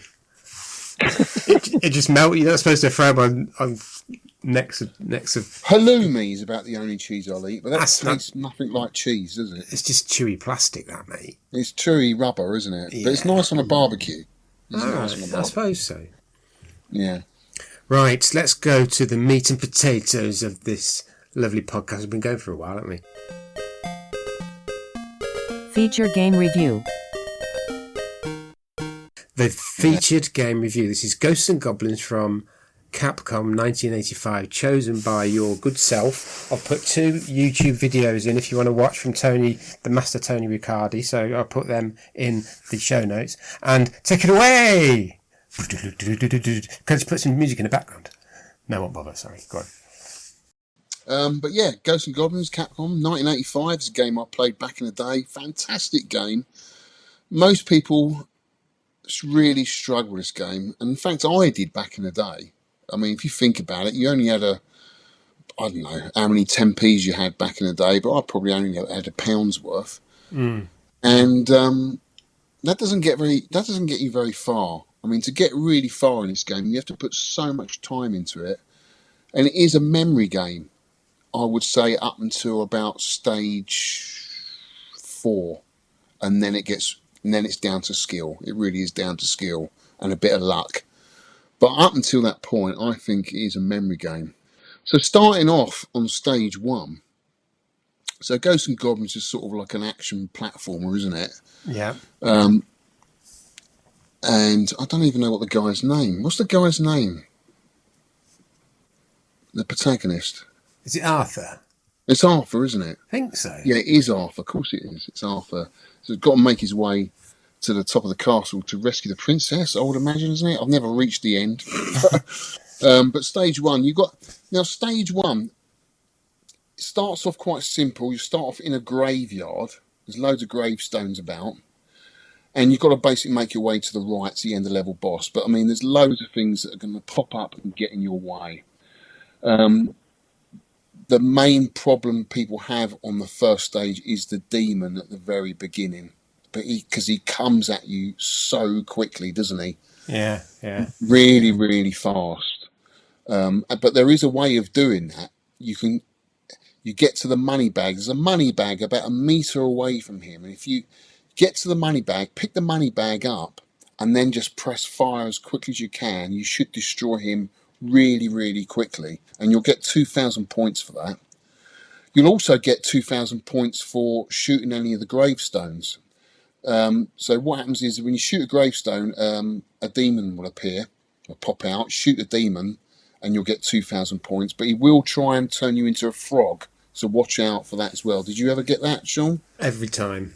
Every time. Yeah. So yeah, the first red armor, which is the one I was on about next to the money bag, that's the problem people have. They just find it so difficult because he approaches you so quickly. But there's a point where you shoot him and he just cannot escape your fire. And that is at that money bag. Once you get past that, then you've got some sort of floating platforms that you have to jump across with some knights that are kind of going up and down, up and down. That's all timing. I mean, if you just keep going quickly right as fast as you can, you don't even have to duck or anything. You just go right. You just get past them so quickly. And if you lose your armor, if you've lost your armor at that point, there is a point just before you get to the floating platform. There's like a cross. If you jump at that cross, you can get your armor back. Did you know that, Shaun? There's loads of hints and tips in this game. Yeah, I did. I thought it was near a tree to get your armor back, or was that 10,000 points? It's a cross. You have to jump just directly at this cross. Oh. You can get your armor back. There's loads of other places in the game you can get your armor back as well. And then you get into the woods, the woody pigs. And there is a point there. There's a tree in the sort of background. You've got these big trees in the foreground. In the background's a little tree. If you jump at that point, it's very difficult to explain exactly where it is. But if you watch Tony's playthrough, he'll show you exactly where it is. You can pick up a bonus star for 10,000 points. And then at the end of the stage one, you get the first boss, which is the unicorn troll, which I think you didn't even get past, did you? I did. Oh, you did? I think I got to it, yeah. I think I got to level, yeah. He's dead easy. See, back in the day, I found that so hard. I don't think I ever got past that back in the day. But it's so easy when you know how. So basically, you fire to get him going, to get him moving. And then as soon as he jumps up in the air, just wait until he's just about to come down and just press fire again. You do that about 3 times, you can take him out no problem. Dead easy. You repeat this every time you play it, it will always be exactly the same. This is what I'm talking about, it being a memory game. Then you're on stage 2. This is quite easy as well. Jump quickly up. You just got to go up, up, up really quickly. You can press the button rapidly. You get right to the top. There are all these platforms everywhere. Don't fall off the platform, though, as you fall in the water. And you've got these little blue, they're called blue killers. They're like little blue bats or purple bats. Yeah. They're easy to avoid. You just got to time it. Just be patient. There's 2 points in the game on that stage there where you've just got to time it perfectly as you drop back down again. And then you're on solid ground again. And then it's all platforms again to get to the other side. And again, that's just timing. I can't give you any hints and tips on that. You just got to practice it. But once you know it, it's dead easy. You know. And then at the end of stage 2, you've got these 2 end-of-level bosses, the unicorn trolls. Now, what most people do is just rush in there and they waken them up, and then you've got 1 troll either side of you, which is really difficult. What you need to do is just entice one of them out. If you entice one of them out, you can just deal with one, and it's like dealing with the first unicorn troll on stage 1. He's easy. You just do exactly the same thing. You jump up in the air when you press fire, and just before he's about to land, you can take him out. And then once you've done him, you can entice the second troll out. So it's just about making the game a little bit easier for you, just by a little bit of patience and just remembering you can entice the enemies out one by one. Did you know that, Shaun? Yeah. You did, but you didn't do it. No. Why not? I don't know. I did try. It's timing and it's getting used to the game.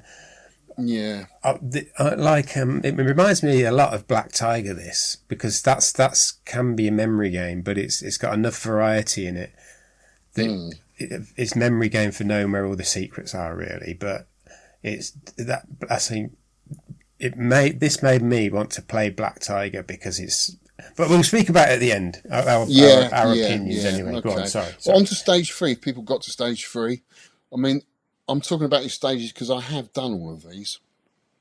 Stay at the bottom. So you've got all these bats. You're in a cavern now. There's all these bats attacking you left, right, and centre. Good God! There's a platform above you. Don't go onto the top platform. Just stay on the bottom. Take out the ice palaces. I think they take 4 or 5 hits. Is that what they're called? What, the ice palaces? I don't know. Probably that's just something I see. Everyone's got their own names for different things in the game, aren't they? They're just like I don't know what they look like. They look like crap totem poles.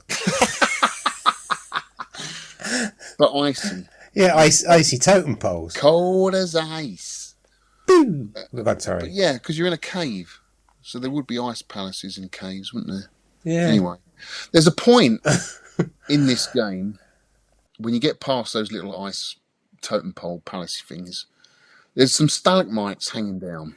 Now it's very difficult to explain without showing you where to exactly stand. But if you stand and just keep pressing left, right, left, right, left, right on the joystick, zombies will appear either side of you, and you can rack up the scores. You can get up to 70,000 points, which is a bonus life, just by staying at this point and point pressing.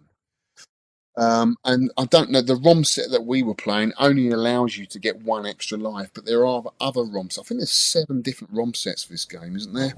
Yeah, there's World New, there's Japan, there's quite a few. We're playing the original one, which is GNG in MAME, so that's the original, what they call the parent ROM. But that is, I think that's called, was it World US or something like that? Something like that. So you only get 1 bonus life, so you couldn't do this forever, but you can rack up a few points at that point. Yeah. If you wanted to, but you know, if you see some scores on Nintendo Switch, they're like millions, and the only way of getting that is by, at this exact point, just point pressing for hours and hours on end, which is totally pointless, really. Do you not run out of time? Yeah, but you get enough. You will run out of time, but you get enough points for another life. No, of course, yeah, and you go back to the same place. Yeah, exactly. You just keep racking up the lives, racking up the points, just go on and on and on. So anyway, I'd sometimes do that a little bit just to get an extra life, just so I can get a little bit further. That's as much as I do it, and then I move on really quickly. And then you get the woody piggies again, these flying pigs. You must take them out before you move any further up in this game, because they can cause you so much trouble. And then you get 2 Aramas, which are quite difficult, because this is where the point of the game where it starts getting a little bit more chaotic and less of a memory game, because I can't tell you there's any way tactically of killing these. They're just so difficult. But my tactic is really, I guess, when they charge you, then you've got to press fire as quick as you can. And if you press right on the joystick, like tap the joystick, either left or right, whichever way you're facing, and press fire at the same time, you will get some extra projectiles out. So it does help. Tony taught me that. What weapon do you keep? Do you just keep that lance all the way through it? No, I usually go for the dagger if I can. Oh yeah, that's good, and that's faster, and it's like a faster version of the lance. Faster, yeah. It is faster. But at some point you need to get the shield, because you need the shield to finish the game. Oh, I've heard that, yeah. Yeah. And that is not until stage 4. But there's various parts in stage 3 and in other stages as well where you can get your armor back. But again, it's very difficult for me to explain exactly where they are, because I can't show you. But there's parts on the cliff on stage 3. On the very second to last step, if you jump off, you can get your armor back. And then after that, you've got the dragon boss, which I think you've got to hit around 6 times. And the technique for that is to stay in the air, because the dragon will follow you wherever your last move was. Okay, so you don't want him to go low. Keep jumping in the air and he'll stay in the air, and he's a lot easier to take out. So the dragon's not too easy. Not too hard once you suss that out. And then stage 4, I find the most difficult, because I haven't sussed the platforms out yet. I call them the dreaded platforms. But, you know, like Tony said, once you know it, it's easy. And he's right, but I still haven't figured that one out yet. I just find them really, really awkward on stage 4, those platforms. And then there's the Bridge of Fire, there is a spawning point there on the Bridge of Fire, where if you stand at exactly the right point, you can get the blue killers, those blue bat things, to respawn. And it's that point there you need to get the shield, because you may not get it later on. So they keep popping up. If you keep shooting them, they drop all sorts of bonuses, they drop all sorts of weapons, and you keep picking them up, keep respawning them, and eventually you will get the shield. And it's the shield that you need to finish the end of level boss. So at that point there on stage 4, you need to get that. There is also a glitch at the end of stage 4, the boss dragon. So as soon as the music changes and the boss music comes on, you run to the left and the end of level boss just disappears. It's great. You don't even have to fight him. The key comes down and he's gone. Oh, that's great. I love that. On to the next stage, stage 5, which I haven't got to. I haven't got to stage 5. But there's all sorts on stage 5. Skulls, skeletons, armours, trolls. My only tip, really, from watching what Tony's been doing is to stay low with your shield. Because, they can shoot underneath your shield and get your legs. So you need to crouch down when you're being attacked. If you die, do you keep the shield? Yes, you keep your last weapon that you had. Right. Stage 6 is a massive glitch in stage 6 with the trolls. So there's 2 trolls above you on a platform. Really, really, really difficult to get past. So what you do is as you're going up the screen, the troll's legs will appear above you on the platform above. Don't go any further up. Go straight back down. Go to the left. Fire left at a certain point. And then if you go back up again, they're kind of floating in the air. And you can just walk underneath them. It's brilliant. I love stuff like that, don't you? Yeah. So who thought that out? Who's the first person to figure that out? It's just brilliant. I love it. So, there are ways in this game to make it a lot easier, but it's just knowing, isn't it? And I guess if you're not really into the game, you're not going to look into it and find out. But, for me, returning to this game after all these years and really getting into it and meeting someone that's really into it and someone that's actually looped it 4 times. And I think Tony Riccardi is probably one of the top players, if not the top player in the world at Ghosts and Goblins. He's got an amazing score. And I've been live with him, watching him play, and it is incredible. Such a great feeling when you finish the boss, when everyone considers this game so hard, and he makes it look so easy. It's like, oh yeah, I get it. This is so cool. So cool. And the end of level boss, the Astaroth, is probably the easiest thing out of the lot to kill, because you just fire as quickly as you can, shoot him in the belly, job's done, and then the game just keeps looping itself over and over again. Fantastic game. I absolutely love it. What did you think then, Shaun? It is a memory game, and I didn't. And you get like what they call the little zombies that come up. You have to watch them because they can come up behind you, and then I can't run away and turn quick enough to shoot them. By the time I've turned around, they're on me. That kind of thing, and I'd like to see you playing it. Really, I'd like to sort of sit with you and play it through with you, and just tell you where you're going wrong. Yeah, it's I couldn't be bothered to learn it. That's the thing. It didn't grab me enough, and it felt very unfair. And like I keep coming back to Black Tiger, but that one, that's some. But that's similar. I mean, that's got the same sort of mechanic. You got to really. I mean, you can be firing them, and then they can jump over your fire, and then suddenly they're right next to you. You can fire backwards though while you're jumping forward. You can fire backwards on Black Tiger. Yeah. I mean, I do love Black Tiger. I think it's great. And I love the RPG elements in it, the shop and everything, and how you can upgrade all your items. I love that. It's proper Dungeons and Dragons, proper D&D.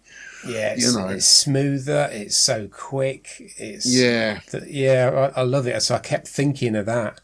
But I wouldn't come back to this, just because it's too hard. I know.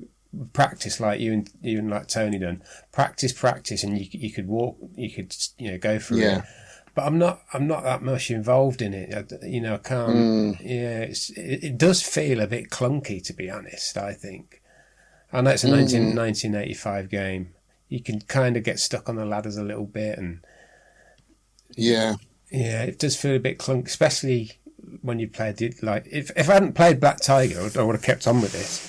But I loved that game. I absolutely loved it. I 1cc'd it, and I'm just going back to it again after this. It's like just so much better for me. You know, just Yeah. I need to return to Black Tiger. I love that game as well. I love both. I think they both have their place. And what year is Black Tiger? Obviously later, isn't it? It's only 87, so it's only 2 years later. Yeah, it just shows you though. 2 years is a lot in video games. Yeah. Graphically, it's superior, isn't it? And there's a lot more going on. But I think they both have their place. I love it. I love it. I love the atmosphere of it and the sounds and the graphics are great. Yeah. And the enemies, you've got a good variety of different enemies, different environments, different end of level bosses, great music. I see what you mean, a little bit clunky on the controls. It can be difficult getting up the ladder. Yeah. And that's probably down to it being an 8-way game. You know, it's always difficult getting up ladders unless you've got a 4-way stick, isn't it? It might be 4-way now, is it not? Is it not? No, because you can do diagonal jumps. Oh, yeah. You can do diagonal jumps onto the platforms. I'm definitely an 8-way, sure of it.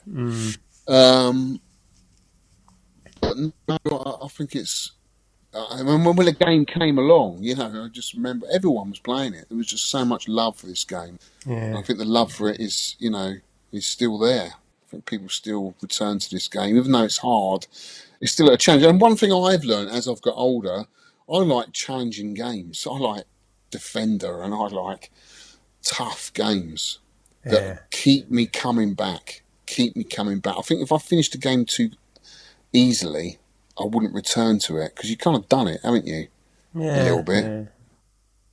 And I think with Ghosts and Goblins, you've got a bit of a memory game up until about stage 3, stage 4, and then it's all down to skill as far as I'm concerned, because those red aromas are really difficult. And I can't think if anyone's ever worked out a pattern for killing them yet. Really, you just got to persevere, you know. Yeah, because they dive bomb you, don't they? They're the ones that dive bomb you. Yeah. When you get to a point where there's 2 of them, but again, Tony's worked out a way where you can just entice one out at a time. So you're not having to deal with both of them at the same time. It's just little things like that. And you know, Black Tiger's got that, hasn't it? It's got all the little secrets, the little hidden bits in the wall. Yeah. You know, I love stuff like that in games. It just keeps you coming back, doesn't it? And finding more stuff. Yeah. It's great. I'm going to have to play that again. Yeah. Well, I'd like an original board of that, I think. Black Tiger. So, if you had £1 worth of 10p's in your pocket... This is a replacement from, instead of annoy or enjoy, this one's a bit more nuanced. It's on 10 So, pence. yeah, this is my modern day input into the podcast. So we're having a few little changes. So, yeah, I think it's just a good way of scoring, actually. Yeah. I got good feedback on my channel about it. It's a good way of scoring. So if you've got £1 worth of 10p's in your pocket, you're wandering around the arcade, you see Ghosts and Goblins, you give it a go, how many of your hard-earned paper round money would you put into this game? Or would you, you know, put some of it and go off and play another game? Or, you know, what would you think of this game back in the day, or even now? 3 in maximum. 3? Yeah. 3? 3, yeah. 3, yeah. What if all the other games in the arcade were all Pong clones? I'd play them. Pong's a good game. No, they're all Pong clones in this, and Street Fighter bootlegs. And you've got Ghosts and Goblins there. You've got £1 worth of 10p's. You're only going to put 30p in. I'll go to another arcade. They'd have Black Tiger. Okay. So you didn't think much of it then? No, mate. What? How many 10p's did you put in? I put all of them in. 10? I put 10 in. Wow. I keep coming back and coming back. I want to be the best kid on the block playing this game. I'm going to be. And I'm going to finish it. And I'm going to kill that boss. I'm going to be the champion in my local arcade at this. That's what I want. I love it. Right. Okay then. It does get a good review on a good rating on Sidekick, by the way, so people do love it. Right, I'm going to do some scores now. One. I know. I'll do some scores now. We'll go from the bottom to the top. You ready? J-Ping Barber, 17600. Only a few plays. This game is a work of art. Graphics and sound are amazing, but it's just too damn hard. It seems to be more about doing the precise pattern to get through instead of just reacting. If the difficulty was dropped a notch, it would be perfect. You haven't got further enough. Good to meet you, J-Ping, at the revival. Mark What No Gravy also got 17,600 points. Tin Brother of Bronze, we've already spoke to, 20,100. To celebrate the ongoing 10 pence-ness, I actually submit a score, albeit a crap one. Ghosts and Goblins holds a special place in my heart because it's one of the few cabs that hung around in our local leisure centre. Its opening tune, yeah, that is a good tune, isn't it? It's kind of like that, but better. It is burned into my memory. It never got any of my 10p's though, as I could see. It was too greedy and threw you off machine almost immediately, and my 10p's were extremely precious back then, and it remains the same to this day. I achieved that pathetic score, can only get to the end of level 1 boss 1 time out of 10. Rage quits abound. Ooh. Restorer Zestorer. Is that right, Shaun? Yeah, I think so, yeah. 22,200. Basil the Sane, 25,500. Hard as nails, and best and final score for me live at NERG. Yeah, you played it live at NERG. Oh, cool. Matthew Bridge, 26,300. Ed the horse and his hooves. Vic can do it. Can you do a horse impression?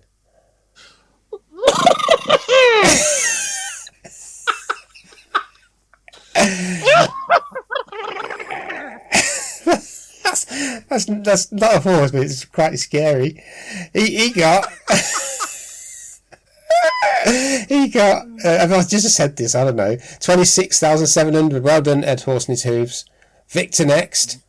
Victor Marland, 27,000. I'm disappointed in you, Vic. I thought you would have got more than that after all those tips I was giving you. You know? Right, I'm going to play his audio. Hello, Shaun. Hello, Alex, and other numerous 10 pence listeners, all 13 of you. Victor here with some audio feedback. This is what I do now. Ghosts and Goblins, eh? This holds a place in a lot of arcade players' hearts, but does it in mine? Let's be upfront. I've always liked this game, despite its darned jolly unfair gameplay. If you think of Mega Man on the Famicom or NES, this is about the same difficulty. It's known as Makamura in Japan, Demon World Village, and it's obviously a fun horror run-and-gun type of game. It's basically a memory game that needs some pretty quick reactions sometimes. If you can be bothered to learn the levels, it does get easier, but not much in my case. The game looks and sounds the business. I especially like the orchestral music and creepy sound effects. Gur and Gur got a sequel, and even a second one on the consoles. Ghosts and Goblins also got a spin-off with you playing one of them enemies in 2 Gargoyles Quest games. The PS2 was treated to 3D Ghosts and Goblins games with the Maximo games, which I really liked back in the day. Anywho, I didn't get as far as I have before, which was the 2 ogres together, and was killed by a stupid red burb. I still enjoy this and will try and get a bit further going forward. Alex's tips on this one on his YouTube videos are very useful, by the way. And as ever, you are both effervescent goblins. Bye! Oh, well done, Vic. Thank you, Mr. Marland. And you got... Yeah. I forgot about all those other games. He got 27,000 dead. It's not bad. I thought you might have got more than that. Mm-hmm. But still, it's good. I forgot about all those other different versions, because I used to have Demon's Crest on the Super Nintendo. That was kind of a spin-off, wasn't it? Mm. The little black and white Game Boy ones were good, weren't they? Yeah, they were. Is it Gargoyles Quest or something? Or... I played the Spectrum 48K version the other week. It was terrible. Absolutely awful. Anyway, Retro Rex with 28,900. Me next with 31,400. Poor score. But at least, I don't know, I got a 10,000 somewhere. I don't know how I got it. That's how I got that score. Was that Cradster? Think so, yeah. Yeah. Didn't have long to play, but 35,600 for my Tempe score on G&G or G and G this month. Great to see you at NERG last week, Shaun Holly. The legendary difficulty of this always puts me off playing, but it definitely keeps me playing now, and I've tried it out. Is that right? Yeah. Yeah, well done, Cradster. Next we have Mr. Ross. 37,500. Managed to beat my PB, but incredibly frustrating and don't have the inclination to learn the levels. That's me, really. To better learn the score. Lovely sprites and a catchy soundtrack. I can see why it's a classic. So, Dr. Goggles, 42,200. Good to meet you at NERG, sir. Eastwood 71, 52,400. Just a quick email wishing you good luck. He emailed our new 10 pence arcade email. Guess what it's called? What? Biscuits. If you Biscuit reviews. If you email biscuits at 10pencearcade.com. People are going to remember that, aren't they? Yeah, of course they are. 52,400. Just a quick email wishing you a good luck on the new podcast. Hopefully it will catch on like before. Unfortunately, not a good start. With Ghosts and Goblins, although it's a classic game, it's ridiculously difficult for a high score challenge. On the old podcast, we used to give you a hard time for choosing crappy games. But I think your new host has managed to beat you in picking something unplayable. Ooh. I have played it once and put in a score, and that's me done with this game. Let's hope you pick a good one for next month's challenge. I have. It's a good one, mate. I have. Go on. What's the next one? I think it's a Marmite game, isn't it, this, for a lot of people? Yeah. Alan Delta Lima, 54,500. Good to see him at Nurgle. I haven't seen him for years. Swiss Liss, 54,600. Retro Russ, a regular down at the Arcade Archive, 61,100. Tony Riccardi's video makes it look so easy. It's not. I do everything he shows, but the game doesn't react the same way for me. Going to have a game of easy peasy relaxing Donkey Kong after this chaos. Next we have Salbug, 62,800. I'm sure everyone will send feedback about how tough this game is, so I'll go against the grain and say it's way too easy if you compare it to Sinistar, haha. I remember playing it at a cafe. I was drawn to the game because of the spooky Halloweenish theme, which I'm always a sucker for. The game was so difficult, but for some reason I always thought I was dying because I was doing something wrong, so I'd just keep trying. I finally realised that it wasn't me a few weeks later when some friends told me they were having a tough time too. I stopped putting quarters in after that, as an American guy. How many quarters would he give it? Probably give it 2. Hell's Jimmy. He is Jimmy. Oh, sorry. You've written... He is Jim. It's Jim. Oh, yeah. Of course it is. I am Jim. He is Jimmy. He is. Is that the Jimmy? Yeah. That's good, though. Hell's Jimmy. From now on. It looks like Hell's Bells and Buckets of Blood. It's Jimmy. Hell's Jimmy. That's a good one. I like it. A modest score for me. Brilliant game, but very difficult. I've got more success with a 4-way stick C. Yeah. That could be it. 4-way stick. Respect to the big scores that have been submitted. Good choice of game to kick off 10 pence V2. He got 64,000. That is a good score. Mr. Messi, who we met at Revival. Oh yeah, the messy hair guy. Yeah. He's quite well dressed. He had his clothes. Keep saying that. Mr. Messi don't have any clothes on, does he, weirdo? 65,600. I used to think of this game as a total classic, but the more I play it, the more it seems like a cynical coin grabber with dodgy crouch control. Crouch. Also, it's nowhere near as scary as the sheer number of scores above mine on the sidekick leaderboard. One Punch Ron. I hope to improve that score before my friend's wedding tomorrow. Gone and forgot my Steam Deck. Love this game since it came out in my local arcade and then on the C64. My first game's job was also working for the guy that made the C64 version. Wow. Oh, yeah, sorry, I didn't say the score, did I? Yeah. 67,500. Thanks for all your help and assistance over the last few weeks. That's me, yeah. Yeah, it's been really helpful. Ian Cullen, 73,700. Oof, that's a score and a half, isn't it? I just can't get on with this, even though the tips and tricks videos I've watched on YouTube are there. I'm sure I've managed to get further with the game with a lesser score, but since I've been trying to maximise my score or struggling to get as far. That's it in with some games. If you faff around, I found this with shooters. If you faff around and try and like change stuff and get, try and get cocky. Yeah, and you get less score. You just play through the game. Yeah. Well, I guess there's a sense of that you need to try something. If you're getting stuck, you need to try something else out, a different tactic, just to prove yourself wrong in some ways. Do you know what I mean? It's a good. I mean, I do that. If I'm not getting anywhere, I think, right, there must be a way through this if people have done it. So you try a different tactic.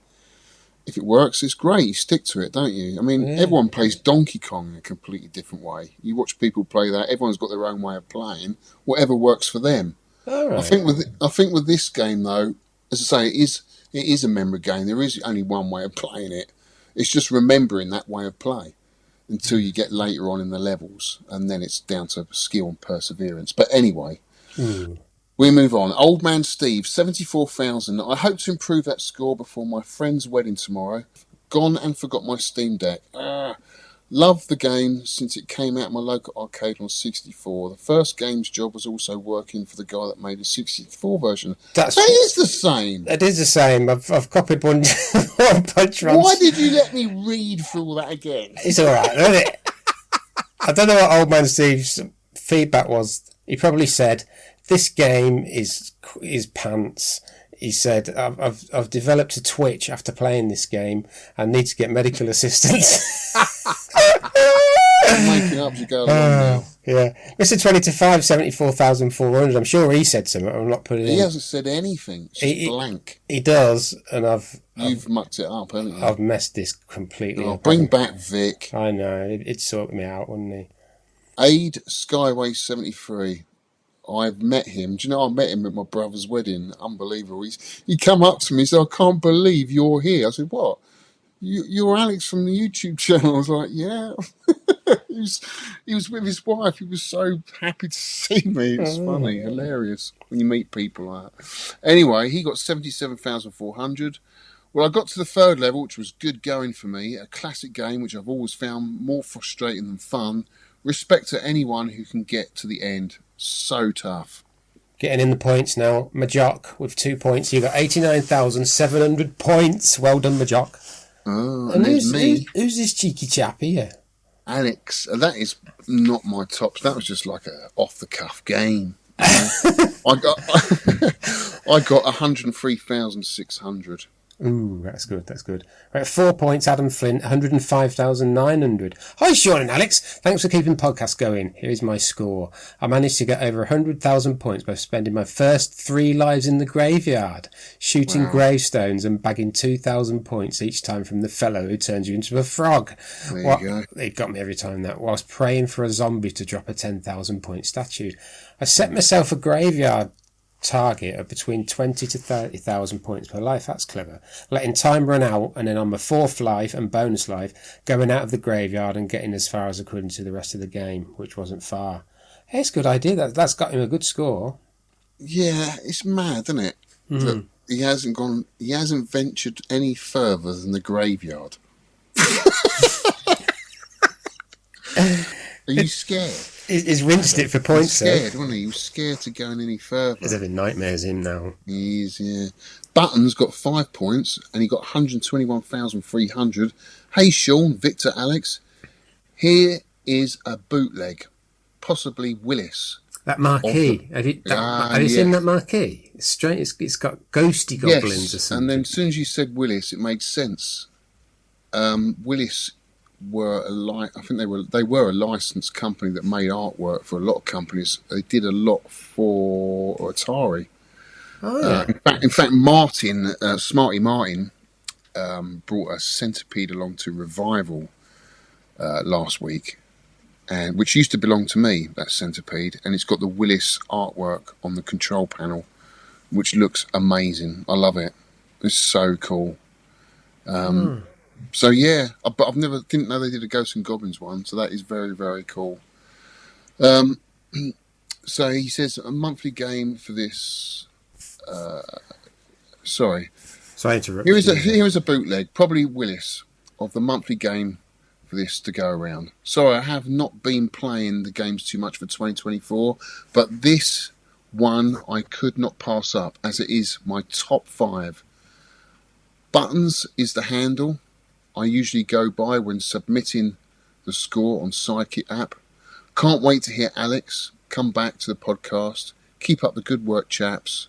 Scott Hattle. So he got 121. Yeah, awesome. Good points there, Brian. Haribo, 6 points, 151,000. All the way through to the 4th boss for lesser score. Makes it a difficult challenge. He wasn't... Yeah, perhaps he would have got more score is what he's saying, isn't he? If he sort of took his time, I don't know. Yeah. James Wise Mids, is that right? Wise Mids? 7 points, 157,200. A new personal best, and I'm hitting level 4. Those platforms feel unpredictably unfair, though. Up until that point, it's tough, but doable. It still looks and sounds great. Welcome back to the 10 pence podcast, Alex. Nice pick. Thank you, James. And in 3rd place, we've got Mr. Berserker with 8 points, 173,000. He had COVID and he's only just put some scores. He finally found some form, not feeling the best with this COVID. Pretty amazing. Rygar, 2nd place. Well done, mate. 9 points with 173,300.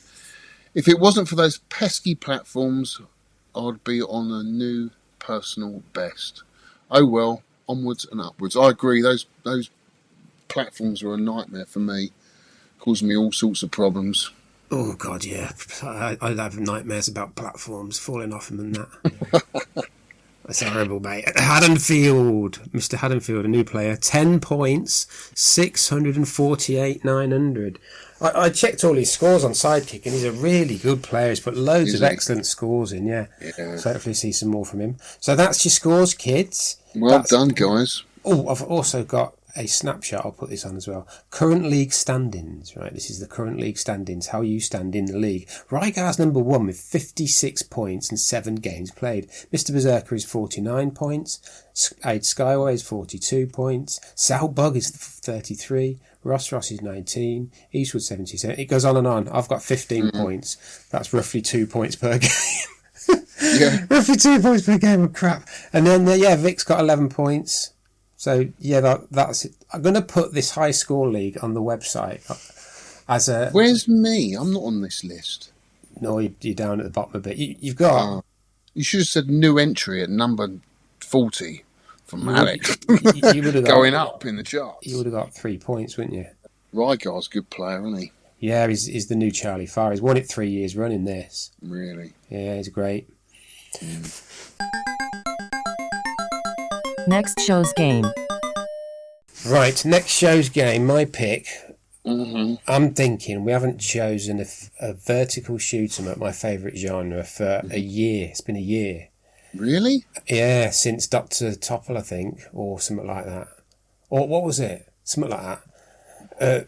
Yeah, so I've picked a rock-solid fire bomb shoot 'em up from 1988, Fighting Hawk. This is a tower plan game.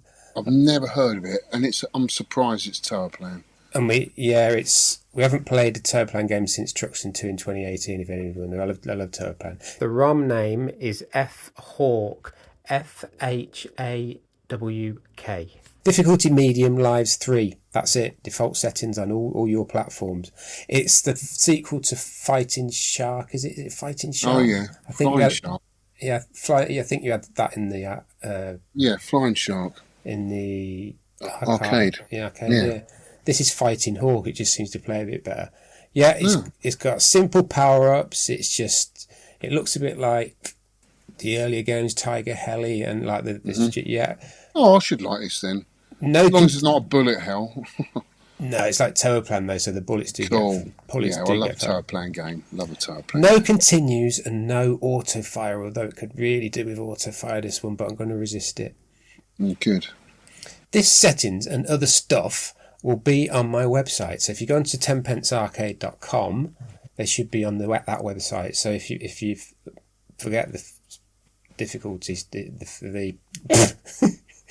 you forget the dips, Spit it out. Spit it out, man. If you forget the dips and the difficulty, it's difficulty medium lives 3. That is it. It's weird, isn't it? I think there's a menu you can go into to change stuff, but just leave it.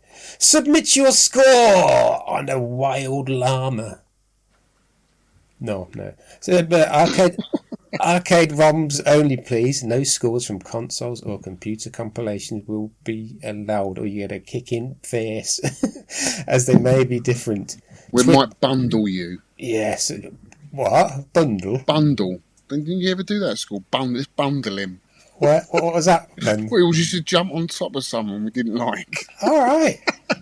Bundle! Did you ever do that at school? No, we didn't jump on top of people. Twitter or X, hashtag 10pscore, Sidekick app in the 10 pence club section. Email, very important email, remember this kids, biscuits at 10pencearcade.com. Facebook, facebook.com/10pencearcade, that's a normal one. And you can put that as a comment on the podcast post. You can put it in UK VAC. So you got all them options. The deadline for the score submissions is a Saturday. I like doing it on a Saturday because people get a chance to play it Saturday afternoon. Definitely. Put a score in, and then I've got Sunday to... Well, they can go down the shops, and they can go to WH Smith or Boots, pick up the latest game, come back, play it, and then play the 10 pence arcade game. Yeah. So I've put a Fighting Hawk playthrough here. Also, check out Shaun's YouTube arcade, your one-stop shop. I can't read it. Your one-stop shop for hilarity and mirth, and badly edited arcade tours and event reviews. So it's youtube.com/@Shaun's Arcade.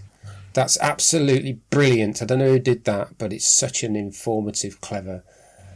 Have you not just released a video? I haven't watched it yet. When's your last video? Revival, yeah. Only a couple of days ago. I haven't seen that yet. I'll watch that. Yeah, well, it's a month ago. It took a while to get there. But I've been getting all my podcast stuff ready for this one. So thank you for listening, kids. It's been a pleasure as ever with my new co-host. Have you anything to say about your first ordeal on the... Mate, it has been a real ordeal. Yeah. I'm tired. Knackered from it all. It's worn me out. I don't think I can do another one. No, it's been brilliant. I love it. It's lovely being back with you, Shaun. Yeah, it's great to have you back, mate. Yeah, really, really cool. I'll bring some cake to the table next time and some Earl Grey tea. That'd be nice. You can slurp it. We can just sip and slurp and make a mess of ourselves, can't we? With all that cream. We'll get it all around our beards. We'll have to do some pictures and put them on. Yeah. Okay, thank you, kids. Thanks for listening. Goodbye. Cheers, guys. Thanks very much. Well, boys, you tried hard and you did your best. Better luck next time.